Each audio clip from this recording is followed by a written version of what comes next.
Hello, my dear प्यारे students. Welcome back to my YouTube channel. And हम आज का जो क्लास है वो कंटिन्यू करने वाले हैं. हमारा जो पिछला टॉपिक था वो कंप्लीट हो चुका था.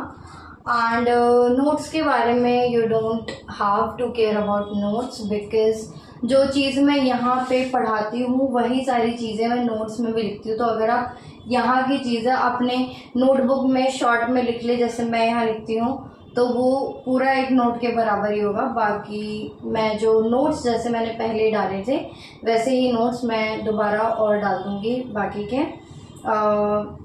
आज तो नहीं, थोड़ा टाइम चाहिए, थोड़ा सा नोट, क्योंकि खुद के प्रिपेयर करने पड़ते हैं नोट्स. मेरे को भी आपके पॉइंट ऑफ व्यू से मेरे को प्रिपेयर करने पड़ते हैं ताकि आप उन सारे नोट्स को याद भी कर पाए, उनको आप इजीली समझ भी पाए. तो थोड़ा सा मेरे को भी टाइम लगता है वो नोट प्रिपेयर करने में. तो गाइस थोड़ा टाइम दो मेरे को, नोट्स आपको प्रॉपर प्रोवाइड हो जाएंगे. ठीक है, चलिए तो हम शुरू करते हैं आज की क्लास with guys. एक और बात, if anybody is interested in taking online class of these subjects so they can contact me. I have given my contact number in description box से मेरा कॉन्टैक्ट नंबर लेके मुझे कांटेक्ट करना if you want to take online classes. And okay, so मेरे प्यारे प्यारे super intelligent students, let's start with our today's topic, that is ancient Indian aesthetic.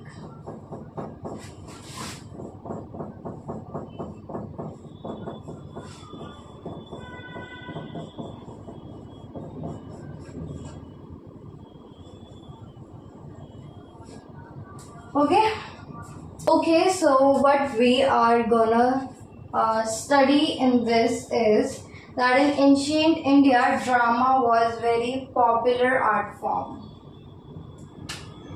Ancient India में जो ड्रामा है वो एक बहुत ही पॉपुलर आर्ट फॉर्म है. It is a popular art form in ancient drama. ठीक है, सॉरी, इन एंशियंट इंडिया. सो एक पहले जो लोग थे वो सिर्फ रिसाइट करते थे. ठीक है, यानी कि जो ड्रामा था, जो फोक टेल्स और एपिक्स जो थे, इनको पहले लोग सिर्फ रिसाइट करते थे. ठीक है, यानी कि सिर्फ सुनाते थे. ठीक है, बट ये सब जो है उसके बाद इन सबको एक्ट करना स्टार्ट किया गया. जो फोक टेल्स है और एपिक्स है इनको पहले रिसाइट किया जाता था, लेकिन धीरे धीरे उसके बाद उनको परफॉर्म करने लग गए स्टेजेस पे. ठीक है, उनको एक्ट करने लग गए स्टेजेस पे. संस्कृत लिटरेचर जो है उसमें उसके अंदर जो ड्रामा है उसके अंदर बहुत सारी चीज़ होती है, जैसे कि डांस हो गया, म्यूज़िक हो गया, एक्टिंग हो गई. तो ये सारी चीज़ें जो है एक संस्कृत लिटरेचर के अंदर हम ड्रामा में हमें देखने को मिलता है. ठीक है, प्लस क्या होता है कि इसके अंदर जेस्चर्स होते हैं. ठीक है, संस्कृत लिटरेचर की बात कर रही हूँ, हमने फर्स्ट चैप्टर में भी ये सारी चीज़ें पढ़ी थी कि संस्कृत लिटरेचर के अंदर, संस्कृत ड्रामा के अंदर क्या क्या चीज़ें थी. फिलहाल हम संस्कृत लिटरेचर के अंदर जो ड्रामा है उसकी बात कर रहे हैं.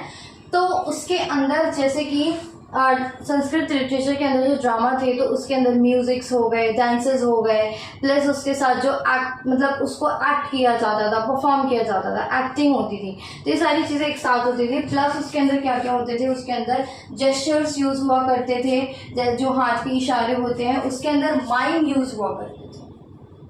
और what do you mean by mime? Mime is actions that is done without music. Okay, वो सॉरी विदाउट वर्ड्स, वो एक्शंस जिनको बिना वर्ड्स के किया जाता है दैट इज कॉल्ड माइम. ठीक है, तो उसके अंदर क्या क्या चीज़ें यूज होती थी, gestures, gestures and mimes. Gestures जो हाथ के इशारे होते हैं, और माइम जो ऐसे एक्शंस जिनको बिना किसी वर्ड्स से किया जाता है, ठीक है, एक्शंस विदाउट वर्ड्स। उसके बाद डांस पॉस्चर्स, डांस पॉस्चर्स भी होते थे उसके अंदर, ठीक है, डांस पॉस्चर्स भी होते थे उसके अंदर। Eight that time dance and drama were not seen as separate, okay, they were part of the same performance.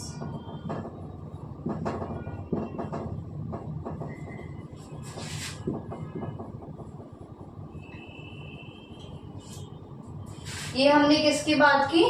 Here we talk about dance and drama.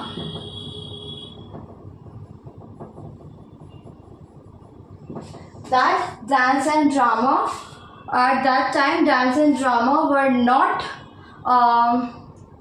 different, were not separate performances, but they were the part of the same performance. Okay, let's move to next, that is dramatic art. अगर ये किसी को लेना है screenshot तो you can take it, मैं side हो रही हूँ। एंड एक बार इसको हम शॉर्ट में देख लेते हैं कि एंशिएंट इंडिया में जो ड्रामा था वो एक काफ़ी फेमस आर्ट फॉर्म हुआ करता था। उसमें जो फोक टेल्स होती थी, एपिक्स होती थी, उनको रिसाइट किया जाता था, उनको सुनाया जाता था। बट धीरे धीरे क्या हुआ, उनको धीरे धीरे स्टेजेस पे दिखाने लग गए, एक्ट के थ्रू, प्ले के थ्रू, ठीक है। उसके बाद उसके अंदर जो जितने भी संस्कृत लिटरेचर थे उसके अंदर जो प्ले हुआ करते थे, या हम बोले जो हमारे ड्रामा हुआ करते थे, उसके अंदर जेस्चर्स, माइम और डांस पॉस्चर्स ऐसी चीज़ें यूज़ हुआ करती थी। उसके अंदर म्यूज़िक उसके अंदर यूज़ किया जाता था। उसके बाद उसके अंदर डांस होते थे, एक्टिंग होते थे। ये चीज़ भी मैं यहाँ पे लिख देती हूँ कि उसके अंदर म्यूज़िक, डांस, एक्टिंग, ये सारी चीज़ें होती थी। प्लस उसके अंदर जो है जेस्चर्स ऐसी चीज़ें यूज़ होती थी। जेस्चर्स जो हाथ के एक्शन होते थे वो यूज़ होते थे। Mime that is actions without words, वो यूज़ होते थे। उसके बाद डांस पॉस्चर्स यूज़ किए जाते थे उसके अंदर। उसके बाद क्या हुआ कि जो हमारा डांस और ड्रामा था वो उस टाइम पे मतलब कि they were not seen as separate performances, but they were seen as same performance. उस टाइम पे जो डांस और ड्रामा था उनको मतलब कि ये ऐसे नहीं देखा जाता था कि वो डांस अलग है और जो ड्रामा है वो अलग है, बल्कि उन दोनों को एक ही परफॉर्मेंस माना जाता था। ओके, चलिए, now let's move to our next topic, that is dramatic art. I hope you have taken screenshot.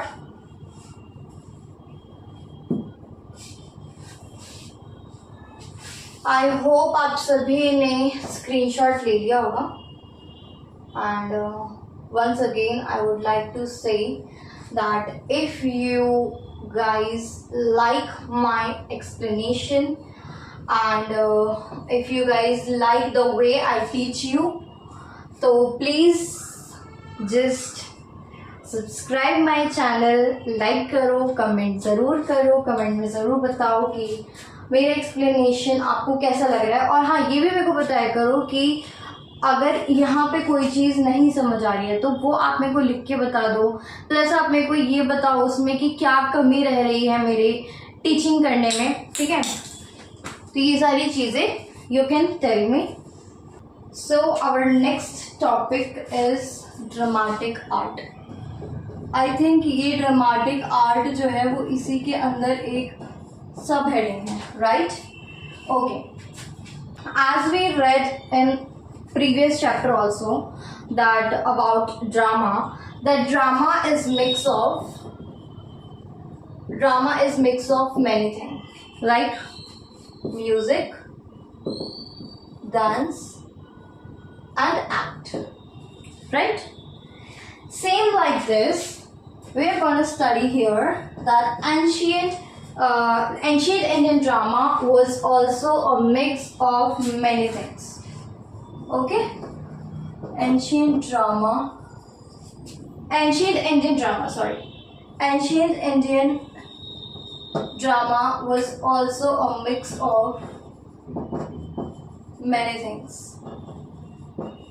Okay and अगर हम बात करें कि जो एंशियंट इंडियन ड्रामा है उसके अंदर मतलब वो जो हमने इसमें पढ़ा कि it is a mix of many things, तो वो सारी चीज़ें क्या थी जिससे मिलके एक एंशियंट इंडियन ड्रामा बनता है. First is lyrical and narrative mode.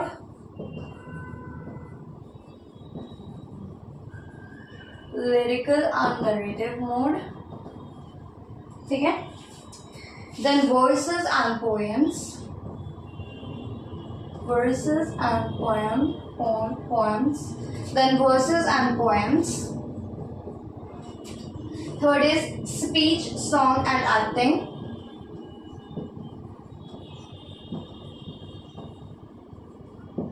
Speech, song and acting. And last is mask, costumes. Mask, costumes and ornaments. So what our ancient Indian drama is mix of?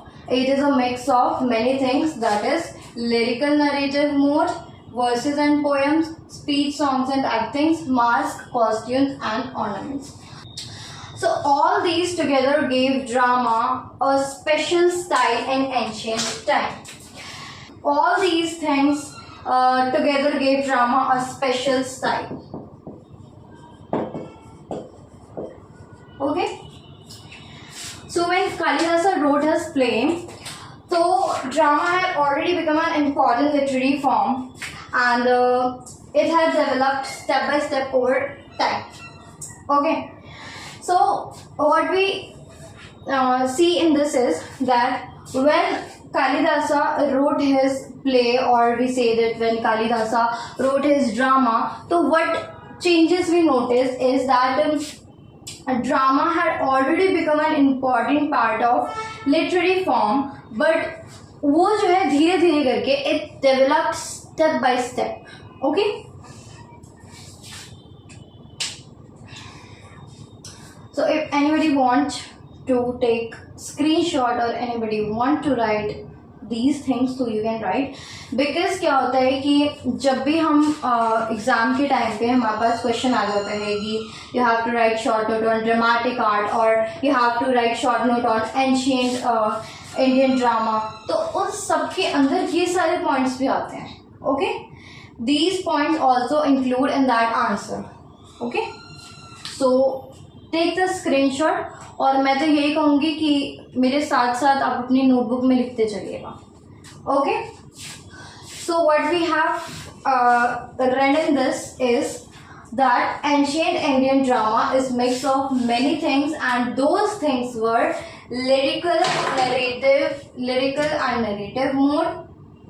Okay, words and poems, speech, song and acting, mask, costume and ornaments. And all these give drama a special style in ancient time. Okay, we also see in this that when Kalidasa wrote his plays, so drama had already become an important literary form. It had developed step by step. Okay, जब कालिदासा ने play लिखा था अपना, तो उस time पे क्या हुआ था कि वो पहले से ही जो हमारा ड्रामा है वो पहले से ही बहुत ही ज़्यादा अच्छा चल रहा था. पहले से ही हमारा जो ड्रामा है एक बहुत ही इम्पॉर्टेंट था लिटरेरी फॉर्म के अंदर. बट ये जो हमारा ड्रामा है वो धीरे धीरे करके स्टेप बाय स्टेप और ज़्यादा अच्छे से डेवलप होने लग गया था. Okay, then many parts of drama were already developed very earlier. Okay,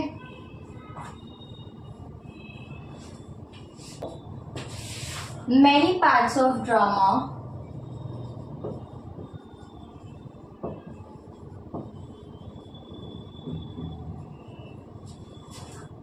already developed very earlier.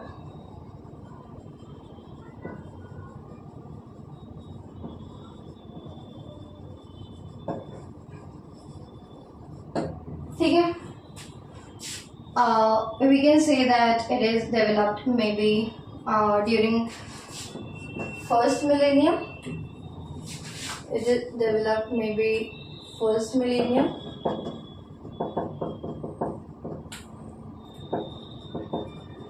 ठीक है, first millennium BC, that is around 500 BC, and this was the time of Panini, who was the great grammar expert plus poet. ये जो थे ये एक great grammar expert थे.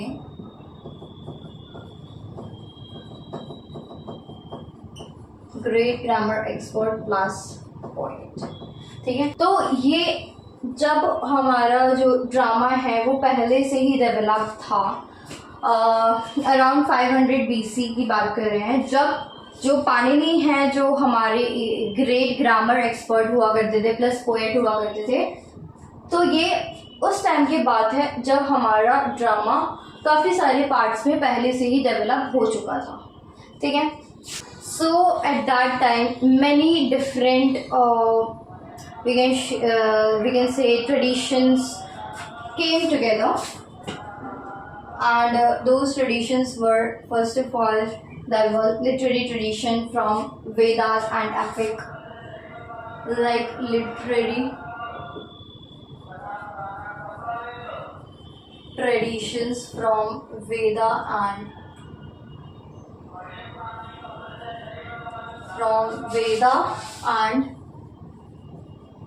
epics, popular and folk plays.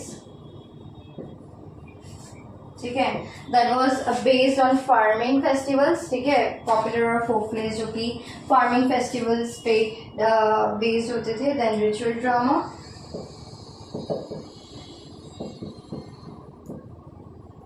and fourth and last one is dance with story. Dance with story. ठीक है, सो यही सारे ट्रेडिशंस हैं जो एक साथ आके मिल गए थे. ठीक है, that came together. These were the traditions that came together, okay, at that time. Because all these came together, it was natural that drama slowly developed into the full form we see today. ठीक है, so because ये सारे traditions एक साथ आए, इन सबके एक साथ आने की वजह से हमने ये देखा कि ये नेचुरल है कि जो ड्रामा है वो धीरे धीरे करके और ज़्यादा डेवलप होने लग गया. ओके, और आज हम इसी वजह से, क्योंकि ये सारे ट्रेडिशंस एक साथ मिल के आ गए थे, इसी वजह से आज हम ड्रामा को इस तरीके से इस फॉर्म में देख रहे हैं. ठीक है, so in ancient times popular and folk traditions were performed a lot during festivals. Okay, and what we see that these forms were close to everyday life of common people. Okay, and plus they were close to that common people. इसकी वजह से जो लोग हैं उनको खुद से connect कर पाते थे, बिकॉज उसके अंदर जो स्टोरीज होती थी वो कॉमन पीपल से कनेक्ट करती थी. ठीक है, तो इस वजह से लोग उनसे जो है इंस्पायर होते थे, लोग उसको देख करके खुद को कनेक्ट कर पाते थे, common people. Okay, and so जैसे जैसे सेंचुरीज बढ़ती गई वैसे वैसे जो कोर्ट ड्रामा है उन्होंने एलिमेंट्स लेना स्टार्ट किए 4 वेदास से. ठीक है, जो हमारे सेंचुरीज है, जैसे जैसे हमारी सेंचुरीज आगे बढ़ती गई वैसे वैसे जो कोर्ट ड्रामास थे उन्होंने हमारे 4 वेदास से जो है एलिमेंट्स लेने स्टार्ट किए. ठीक है, and because of this they became not only entertaining but also source of high learning. ठीक है, and Amartya sense comment about the Vedas help us understand the rhythm of that time. तो जो अमर्त्य सेन हैं वो कमेंट करते हैं वेदास के बारे में, about the Vedas that help us understand blah blah blah ब्ला।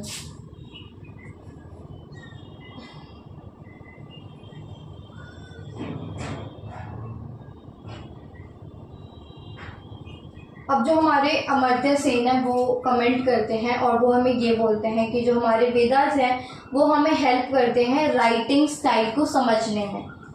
ठीक है, जो हमारा राइटिंग स्टाइल है उसको समझने में जो वेदा है वो हमारे हेल्प करते हैं। ये चीज़ कौन बोलते हैं? अमर्त्य सेन ये चीज़ हमें बताते हैं। तो जो अमर्त्य सेन है उन्होंने ये बोला था कि वेदास की वजह से, किसकी वजह से?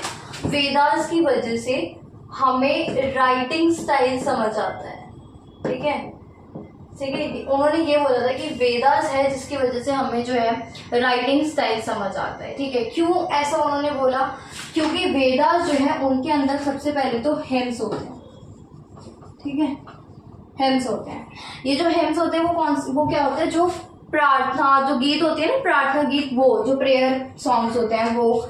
उसके बाद इसके अंदर जो है रिलीजियस इन्वोकेशंस होते हैं। ये सारी चीजें लिख लेना। इसके अंदर रिलीजियस इन्वोकेशंस होते हैं, दैट मीन्स धार्मिक पुकार। ठीक है,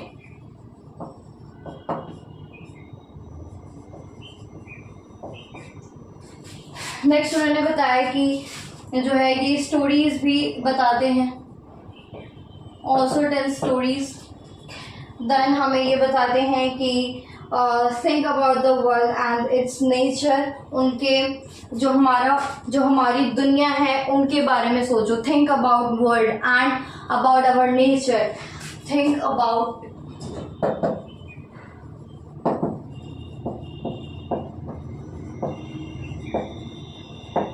ठीक है।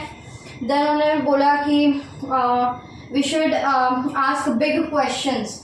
हमें जो है क्वेश्चंस पूछने चाहिए।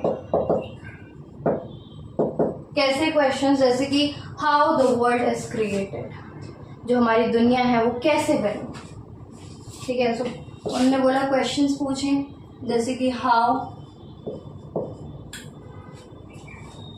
Was the world created,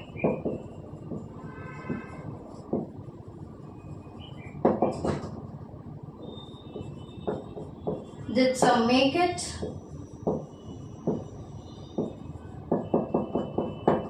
was it created on its own,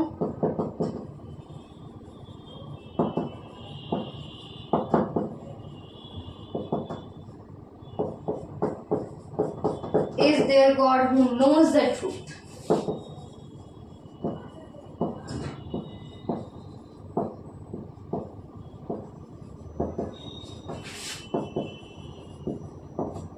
तो ये बोलते हैं कि इस तरीके के क्वेश्चंस मतलब इस तरीके के सवाल उठाया करें। ठीक है, ताकि हमारी जो चीज़ें हैं उससे हम और ज़्यादा चीज़ें एक्सप्लोर कर पाए। हम जितना जानते हैं उससे और ज़्यादा हम जान पाए। इसी वजह से आप इस तरीके के क्वेश्चंस पिक किया करो। ठीक है, तो हमने क्या देखा कि जो अमर्त्य सेन है उन्होंने बोला कि जो हमारे वेद हैं उनसे हमें जो है राइटिंग स्टाइल्स के बारे में पता चलता है। क्यों पता चलता है?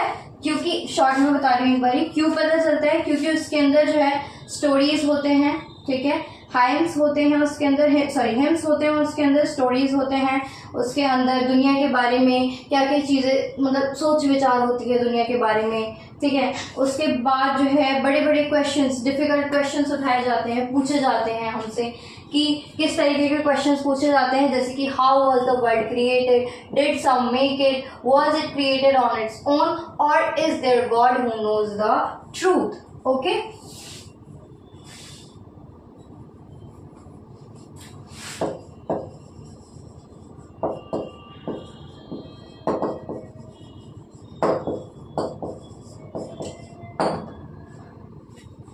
ओके, सो ये जो सारे क्वेश्चंस थे ना, ये सारे questions was a huge doubt जो वेदा में है वो क्रिएशन के बारे में है। ठीक है, these all were a huge doubt in Vedas that was on creation, that who created the world, did some make it, or was it created on its own, or is there God who knows the truth? Okay, so these were the huge questions that were asked in Veda. Okay, सो ये जितने भी doubts थे, ये सारे doubts हमें क्या दिखाते हैं? ये सारे डाउट्स हमें ये दिखाते हैं कि एंशिएंट इंडिया कल्चर में हमेशा एक आर्ग्यूमेंटेटिव और क्वेश्चनिंग ट्रेडिशन था, एक आर्ग्यूमेंटेटिव और क्वेश्चनिंग ट्रेडिशन।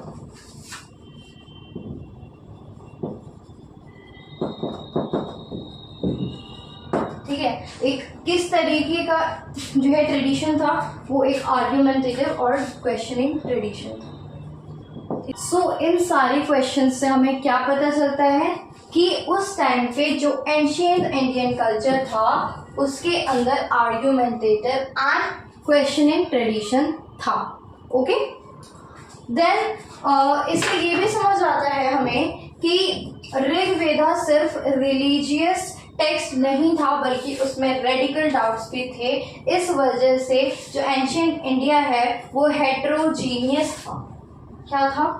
हेट्रोजीनियस था। ओके, सो ये जो हमने सारे क्वेश्चंस यहाँ पे देखे कि जो क्रिएशंस के बारे में क्वेश्चंस उठाए गए थे, वो सारे जो हमने देखे, उन सब की वजह से हमें ये पता चलता है जो हमारा ऋग्वेदा है, जो हमारा ऋग्वेद है, वो ऋग्वेद सिर्फ एक रिलीजियस टेक्स्ट नहीं है, बल्कि उसके अंदर रेडिकल डाउट्स भी हैं। ठीक है, उसके अंदर रेडिकल डाउट्स भी हैं, जिसकी वजह से हमारा जो एंशिएंट इंडियन कल्चर जो है वो हेट्रोजीनियस था। हेट्रोजीनियस मतलब कि जो अलग अलग तरीके से सोचने वाले होते हैं परंपराओं के बारे में। ठीक है, जो परंपराओं के बारे में अलग अलग तरीके से सोचते हैं, और प्लस हमारा जो ये था वो सेक्युलर था। इसकी वजह से क्या हुआ? सेक्युलर बन गया था ये। ठीक है, सेक्युलर मतलब कि जो सिर्फ धर्म तक सीमित नहीं होते हैं, जो सिर्फ धर्म तक सीमित नहीं होते हैं। ओके, देन उस समय का जो एस्थेटिक सेंस था, ठीक है, उस समय का जो एस्थेटिक सेंस भी इस फ्री थिंकिंग को दिखाता है। ये इस पर चलो, तो यही स्पिरिट जो है वो बाद में जो हमारा भारत का नाट्य शास्त्र है उसमें रिफ्लेक्ट होता है, जिसमें theory of drama, theory of drama समझाई गई है। थियोरी ऑफ ड्रामा हमें उस नाट्य शास्त्र में समझाई गई है। ठीक है, तो अब हम मूव करते हैं हमारे भरत नाट्य शास्त्र पे। तो छोटी सी चीज़ है ये जो है, अगर चाहो तो इसको आप लिख लो, बिकॉज ये भी एक इम्पॉर्टेंट पार्ट में आता है। जब भी आप एक नोट बनाओ तो उसके अंदर ये सारी चीज़ें भी लिखना, प्लस ये सारी चीज़ें तो इवन आपको जो है क्वेश्चन में भी पूछी जा सकती हैं, तो उसके अंदर ये सारे एज अ आंसर आपको हेल्प करेंगे।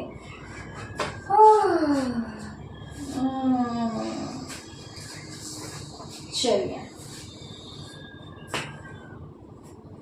तो चलिए let's move to our last topic, Bharat Natya शास्त्र।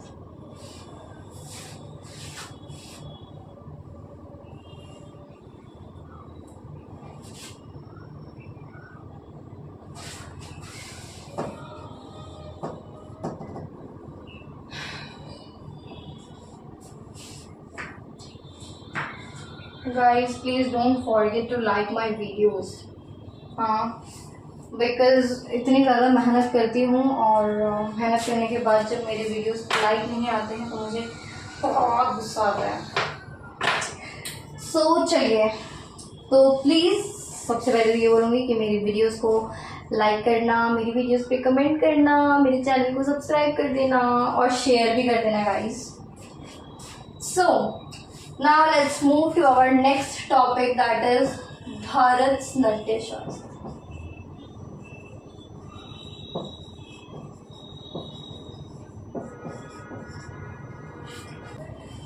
हमारा जो ये नाट्य शास्त्र है वो एक बुक है, एक ग्रंथ है। क्या है ये? एक ग्रंथ है, ठीक है। एक बुक है, एक ग्रंथ है जो ड्रामा और डांस के बारे में हमें बताता है, उसको हमें समझाता है, ठीक है। एंड इसमें ये समझाया गया है कि जो ड्रामा का एम है वो क्या है, उसका पर्पस क्या है, उसका रोल क्या है, उसका पर्पस, उसका रोल, ये सारी चीज़ें हमें जो है उसके अंदर दिखाई गई हैं, ठीक है। कि एंशिएंट इंडिया में, कि जो एंशिएंट इंडिया है उस टाइम पे एंशिएंट इंडिया के अंदर जो ड्रामा है उसका एम क्या था, उसका पर्पस क्या था, उसका रोल क्या था, ये सारी चीज़ें इस नाट्य शास्त्र में, इस ग्रंथ में हमें बताई गई थी।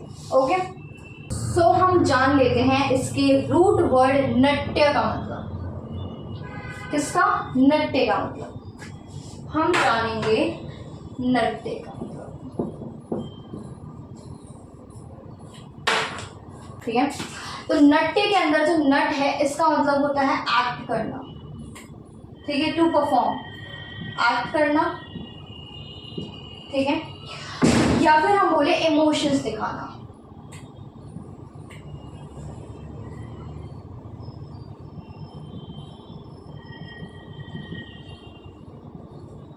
और इसके अंदर जब हमने या ऐड कर दिया, नट्य ऐड कर दिया, तो नट्य का मतलब होता है डांस प्लस एक्ट, यानी कि जो हमारा डांस है और प्लस हमारा जो प्ले है, ठीक है, दोनों के लिए यूज किया जाता था, डांस और ड्रामा। सो हमने नट्य जो है हमारे, ये एक रूट वर्ड है, ये एक रूट वर्ड है, ठीक है। और इस रूट वर्ड के अंदर नट का मतलब है एक्ट करना या फिर इमोशंस दिखाना, और जब हमने इसमें या ऐड किया, नट्य बन गया, तो नट्य का मतलब होता है डांस और ड्रामा, ठीक है। क्योंकि उस टाइम पे डांस और ड्रामा जो है अलग अलग परफॉर्मेंसेस नहीं होती थी, दोनों एक ही परफॉर्मेंस होती थी, ठीक है। तो ये हमने देख लिया, ठीक है। अब हम देखेंगे इंपॉर्टेंस ऑफ नट्य शास्त्र। नट्य शास्त्र का इंपॉर्टेंस क्या था? अब देखिए, हम नट्य शास्त्र के बारे में जान रहे हैं, तो उसके अंदर हमने ये देख लिया कि नट्य जो हमारा एक रूट वर्ड है, उसके अंदर नट का मतलब क्या है, जब उसमें या ऐड हो गया तो उससे पूरा मीनिंग क्या बना। और अब हम देखेंगे नट्य शास्त्र के इम्पोर्टेंस के बारे में कि व्हाट वाज, ओ सॉरी, इसको स्क्रीनशॉट ले लो। भारत नट्य शास्त्र, इसको स्क्रीनशॉट ले लो, ठीक है।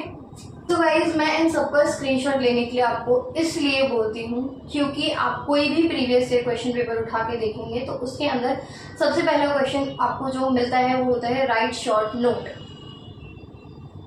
ठीक है। उसके अंदर आपको चॉइसेस मिलते हैं। आपको अगर आपको 4 क्वेश्चंस दिए गए हैं, मान लो 4 क्वेश्चंस गिवन है, तो उसमें से आपको 2 ही करने पड़ेंगे, बट वो शॉर्ट नोट आपको करने पड़ेंगे, ठीक है। तो उस शॉर्ट नोट में आपको कुछ भी मिल जाएगा, या तो वो चैप्टर से रिलेटेड मिल जाएगा, या फिर आपको शॉर्ट नोट लिखना पड़ेगा नट्य शास्त्र पे या फिर एंशिएंट इंडियन ड्रामा पे। तो जब भी शॉर्ट नोट आता है, तो मान लो अगर नट्य शास्त्र पे है तो आप ये एक पॉइंट आपका बन जाता है, ठीक है। तो ये सारी चीज़ें लिखनी इसीलिए इंपॉर्टेंट होती है ताकि आप शॉर्ट नोट में इनको यहाँ पे लिख लें, और बाद में वो सारी चीज़ें आपके दिमाग में रहेगी ताकि आप जब रिवाइज करो तो उस चीज़ को रिवाइंड कर पाओ, ठीक है। चलिए, आई होप आप सभी ने इसका स्क्रीनशॉट ले लिया होगा। अब हम मूव करते हैं नेक्स्ट पे, that is importance of Bharat नाट्य शास्त्र।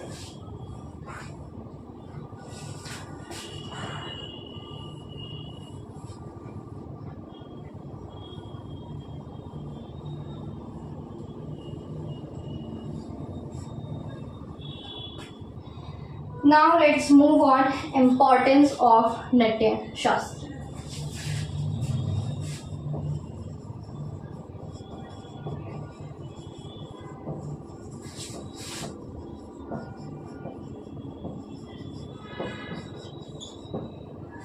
ठीक है, तो नट्य शास्त्र जो है वो सबसे पुराना टेक्स्ट है जो ड्रामा की थ्योरी को एक्सप्लेन करता है।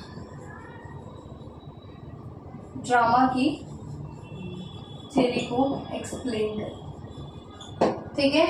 एंड ये जो हमारा नाट्य शास्त्र है बहुत इम्पोर्टेंट बहुत पुरानी टेक्स्ट है, ओल्ड टेक्स्ट। ये सबसे पुरानी टेक्स्ट है जिसके अंदर ड्रामा की थ्योरी को एक्सप्लेन किया हुआ है, समझाया हुआ है। ये जो है वो सेंचुरी से बचा हुआ है और आज भी इम्पोर्टेंट माना जाता है, ठीक है। काफ़ी सेंचुरी से ये बचा हुआ है और आज भी इम्पोर्टेंट माना जाता है।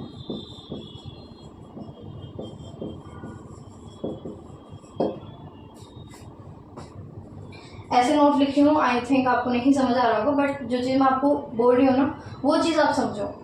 सेंचुरी इम्पॉर्टेंट टुडे टू का मतलब हुआ यहाँ पे कि काफ़ी सेंचुरी से ये जो है नाट्यशास्त्र बहुत इम्पॉर्टेंट रह चुका है और आज भी वो चीज़ उतनी ही इम्पॉर्टेंट है जितनी वो उस टाइम पे इम्पॉर्टेंट थी, ठीक है। तो हमने पहला पॉइंट देखा कि जो ड्रामा है, जो हमारा नाट्यशास्त्र है वो ओल्ड टेक्स्ट है, बहुत पुराना टेक्स्ट है जिसके अंदर हम जिसके अंदर ड्रामा की थ्योरी को एक्सप्लेन किया जाता है। और दूसरा पॉइंट हमने देखा कि काफ़ी सेंचुरी से बहुत ही ज़्यादा इम्पॉर्टेंट माना गया है और अब आज तक today also it is very important, ठीक है। आज भी वो उतना ही इम्पॉर्टेंट है जितना इम्पॉर्टेंट काफ़ी सेंचुरी से रह चुका है ये, ठीक है। नेक्स्ट इज कि भरत ने इस फिफ्थ वेद यानी कि पंचवेदा में कहा है क्योंकि उनके हिसाब से ये भी उतना ही ज्ञान देता है जितना वेदास देते हैं, ठीक है। तो भारत ने इसे फिफ्थ वेद, ठीक है, क्या भारत ने इसे फिफ्थ वेद कहा है। Bharat said it fifth Veda. Why? Because उनके हिसाब से ये भी उतना ही ज्ञान देता है जितना एक वेद ज्ञान देता है, ठीक है।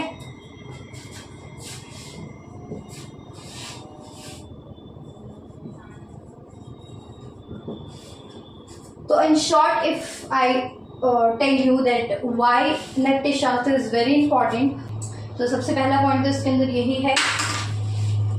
सॉरी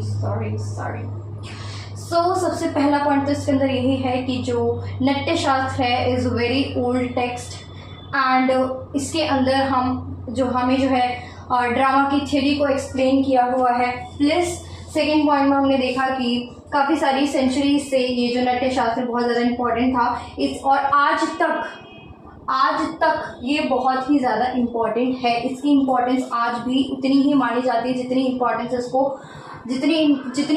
इसको पहले दी जाती थी, उतनी ही इम्पोर्टेंस इसको आज भी मिलती है नाट्य शास्त्र को, ठीक है। थर्ड हमने देखा जो हमारे भरत हैं, ठीक है, उन्होंने इसको फिफ्थ वेदा बोला है। क्यों इसको, मतलब कि जो हमारे भरत हैं उन्होंने इसे फिफ्थ वेद जो है वो कहा है। क्यों कहा है? क्योंकि जो हमारा वेद है उसी की तरह हमारे फिफ्थ वेद से भी हमें बहुत ज्ञान मिलता है, ठीक है। My God. So if I explain you this in simple words, तो नाट्य शास्त्र जो है वो एक गाइड बुक है।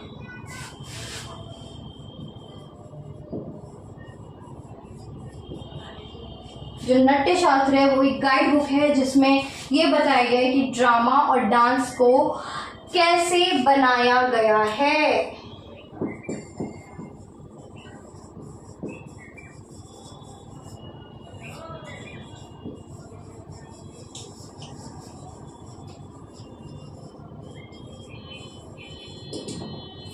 ठीक है, कैसे बनाया गया है उसके अंदर हमें ये दिखाया गया है और उनका क्या पर्पस है और उन्हें मतलब कि कैसे परफॉर्म किया जाता है, ठीक है, किस तरीके से उन्हें परफॉर्म किया जाता है। प्लस भरत ने इसे बहुत ही इम्पोर्टेंट माना है और वेदों के बराबर की नॉलेज वाली किताब कहा है, ठीक है। इसी वजह से इन्होंने इसे फिफ्थ वेद कहा है क्योंकि भरत के अकॉर्डिंग जितनी नॉलेज हमें वेद से मिलती है उतनी ही नॉलेज हमें नाट्य शास्त्र से भी मिलती है, इसीलिए ये हमारा फिफ्थ वेद कहलाता है, ठीक है। भरत के अकॉर्डिंग भरत ने इन्हें इसे फिफ्थ वेद कहा था, ठीक है।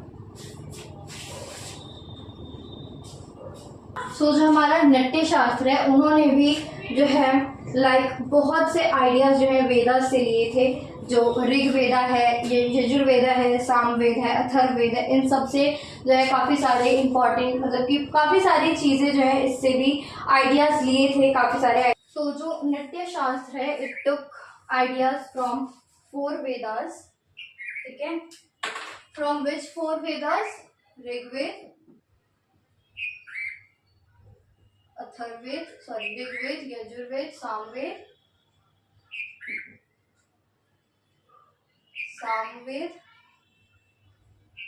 अथर्ववेद।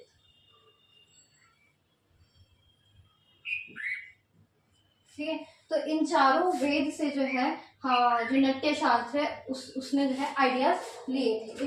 नृत्य Shastra took ideas from these 4 Vedas, okay. और इसी वजह से जो ये 4 वेदास है, इनको बहुत ज़्यादा इंपॉर्टेंस दी गई थी। इसी वजह से नृत्य शास्त्र को भी इंपॉर्टेंस दी गई थी। उसको 5th वेद उन्होंने 5th वेद जो है उन्होंने बोला था कि जो हमारा नृत्य शास्त्र है वो 5th वेद है, क्योंकि वो भी हमें उतनी ही नॉलेज प्रोवाइड करता है जितनी नॉलेज हमें ये 4 वेद प्रोवाइड करते हैं, ठीक है।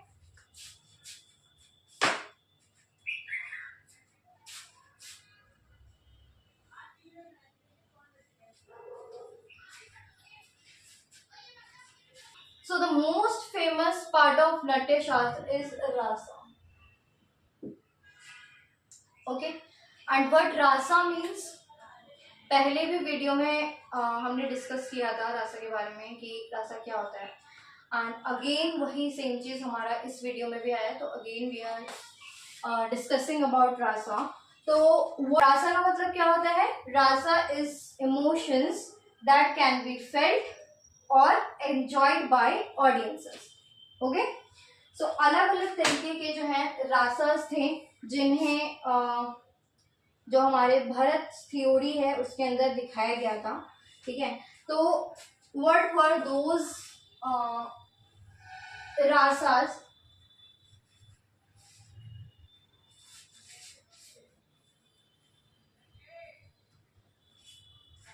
So what Bharat explained? Bharat explained that rasa is emotions, ठीक है, and the drama is built on rasa,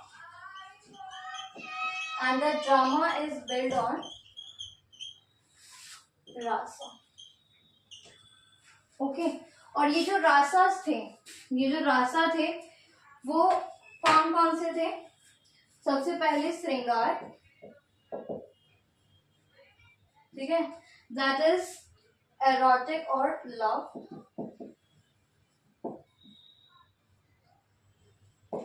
Then second is हास्य, that means laughter or comic. Third is रौद्र, पढ़ के ही समझ आ रहा है हमें ये सारी चीजें कि इनका मतलब क्या हो सकता है, ठीक है। तो रौद्र इसका मतलब होगा एंगर, फ्यूरियस, ठीक है। Then fourth is Karuna.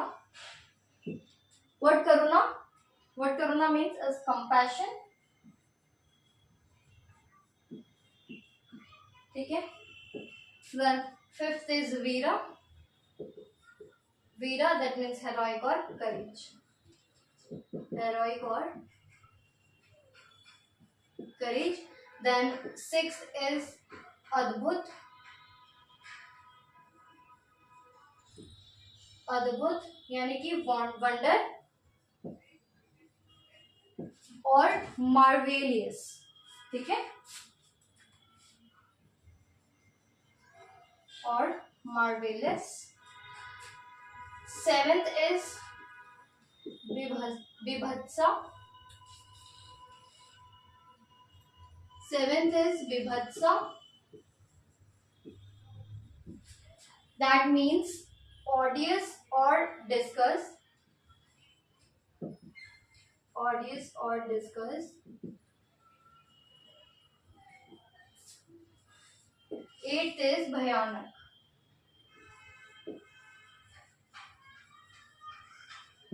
eighth is भयानक, that means terrible or fear, ठीक है, that means terrible or fear, ठीक है, तो ये वो 8 राजास थे जिनको जो हमारे भरत है उन्होंने एक्सप्लेन किया था।